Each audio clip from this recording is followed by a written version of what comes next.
the teachers have become students for a little bit. Wham! Here is this assignment. Here's this real life, genuine, authentic assignment. It is challenging, invigorating. You get up in the morning and your brain is still full. Working together in a group, solving a problem.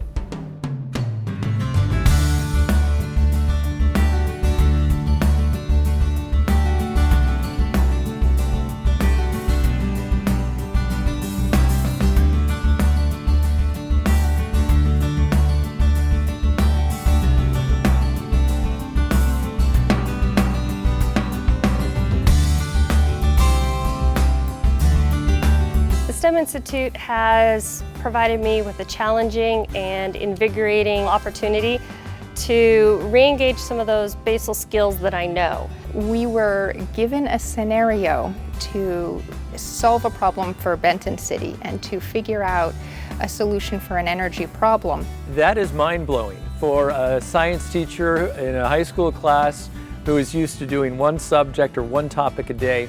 Suddenly we're given this broad assignment with many factors. But we were not given exactly how we were going to do that. We needed to come up with the questions. We needed to brainstorm what we needed to know. So collaborating, putting our minds together, go out and view some sites, then come back, hash things over, and start compiling a bunch of data where we can take, a real world problem and see if we can come up with a solution for it.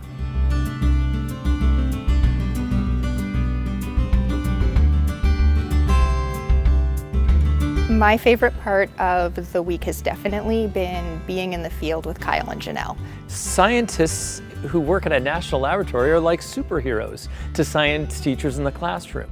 A couple of scientists who are just wonderful people, who are unbelievably knowledgeable. Hearing their expertise and seeing their excitement for their area, it's just really exciting to see and to do and to learn. When you get in there, hands-on, you remember that for a long time. So any of this field work is experiential learning.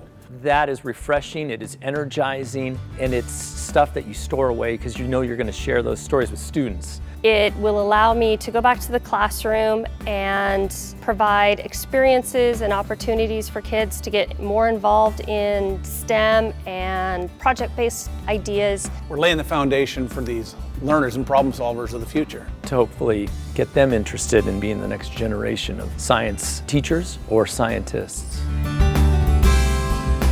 I just really appreciate that the interest has been shown by the AWB and by Pacific Northwest National Labs, that they have that foresight and that interest in teachers. To find good professional development focused on the science is really rare. This is that opportunity. It's working with great people, and it's working with people that share an interest and a passion. Thanks for inviting us. I'm so glad that email came across my desktop.